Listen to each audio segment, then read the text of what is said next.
జై ముదిరాజ్, జై భీమనగుట్ట.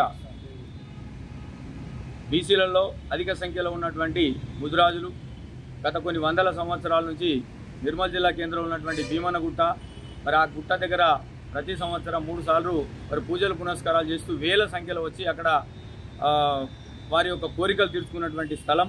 మరి ఆ స్థలంలో ఇప్పుడు అన్యాక్రాంతమైంది కాబట్టి ఆ స్థలము మాకే కేటాయించాలనేటువంటిది ప్రథమ డిమాండు. దానికి సంబంధించి మరి జిల్లా అంతా కూడా ప్రతి మండలంలోకి ఈ సమాచారం వెళ్ళింది.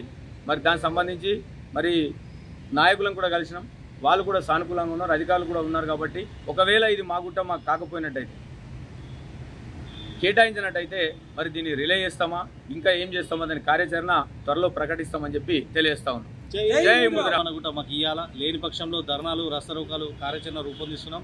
ఏ విధంగా అయినా ఆ భీమనగుట్ట ఇడిసబెట్టే ప్రసక్తి లేదు. నాయకులు ఎన్ని మాటలు చెప్పినా ఏం చెప్పినా మా గుట్ట మాకు ఇచ్చి సహకరించాలని పెద్ద ఎత్తున నాయకులందరికీ కృతజ్ఞత తెలుపుతున్నాం. ఇయ్యను ధర్నా చేయడానికి సిద్ధంగా ఉన్నాం. జై భీమనగుట్ట.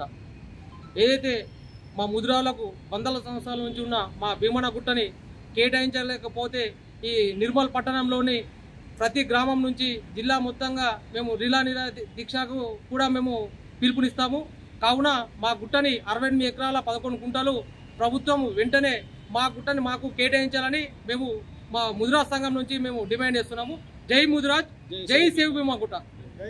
జై భీమన్న, సేవ్ భీమనగుట్టలో భాగంగా ఈరోజు పత్రికాముఖంగా తెలియజేయడమనగా నిర్మల్ ప్రజలందరికీ ఈరోజు 63 ఎకరాలున్న భీమనగుట్టను అన్యాక్రాంతం చేస్తున్న ఈ ప్రభుత్వానికి మేము హెచ్చరిస్తున్నాం. ఏమనగా అక్కడ ఉన్న ఎలాంటి నిర్మూలన జరగకుండా చూడాలని. ఎందుకంటే 160 కోట్ల ప్రజాధనాన్ని ఒక గుట్టకు కేటాయించడము, ఆ గుట్టని త్రవ్వడానికి ఎంత ప్రజాధనం వృధా అవుతుందో నిర్మల్ ప్రజలందరూ కూడా గమనించాలా. ఎందుకంటే ఆ డబ్బంతా మనది కాబట్టి అక్కడ గుట్టలు తవ్వాలంటే 3 తాడి చెట్ల ఎత్తున్న ఆ గుట్టని తవ్వాలంటే ఎంత ప్రజాధనం వృధా అవుతుందో బేషరతుగా అక్కడి నుంచి సాగు భూములో ఎక్కడన్నా ఆసైన్ ల్యాండ్లలో నిర్మాణాలు చేపట్టి మా భీమనగుట్టను మాకు కేటాయించాలని ఈ యొక్క ప్రభుత్వాన్ని డిమాండ్ చేస్తున్నాము. ఎందుకంటే మాకు ఆ గుట్ట ఆరాధ్య దైవం కాబట్టి బేషరతుగా ఈ యొక్క గుట్టను మాకు కేటాయించాలి. లేని పక్షంలో మేము పెద్ద ఎత్తున ముదిరాజులు ఈ నిర్మల్ జిల్లాలో 40,000 జనాభా ఉన్నది కాబట్టి ప్రతి గ్రామం నుంచి తరలి వచ్చి ప్రతి దగ్గర ఉద్యమాలు చేయడానికి సిద్ధంగా ఉన్నారు. కాబట్టి ఖబర్దార్ మేము హెచ్చరిస్తున్నాం. ఎందుకంటే ఈ యొక్క సభాముఖంగా మా గుట్టను మాకు కేటాయించి మీరు మాకు న్యాయం చేయాలని మేము కోరుతున్నాం. చర్చనీయాంశంగా మారిన భీమనగుట్ట పరిస్థితి ఏంటంటే, ఎప్పుడో కొన్ని వందల సంవత్సరాల నుంచి ముదిరాజులకు భీమనగుట్టపై సర్వ హక్కులు ఉన్నాయి.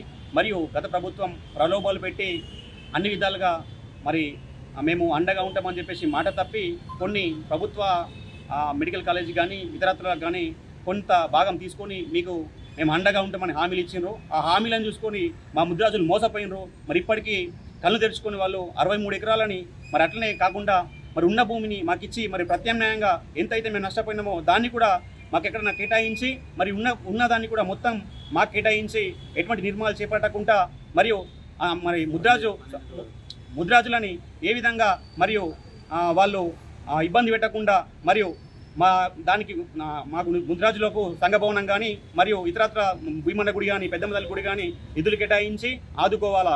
ఎందుకంటే ఏదన్నా ఒకవేళ మాకు వ్యతిరేకంగా నిర్మాణం చేపట్టినా కానీ మరి పెద్ద ఎత్తున ఆందోళనలు ఉంటాయి. మరి ఆందోళన కార్యక్రమాలు చేపడతాం. మేము ఖచ్చితంగా డిమాండ్ చేస్తున్నాం ప్రభుత్వాన్ని.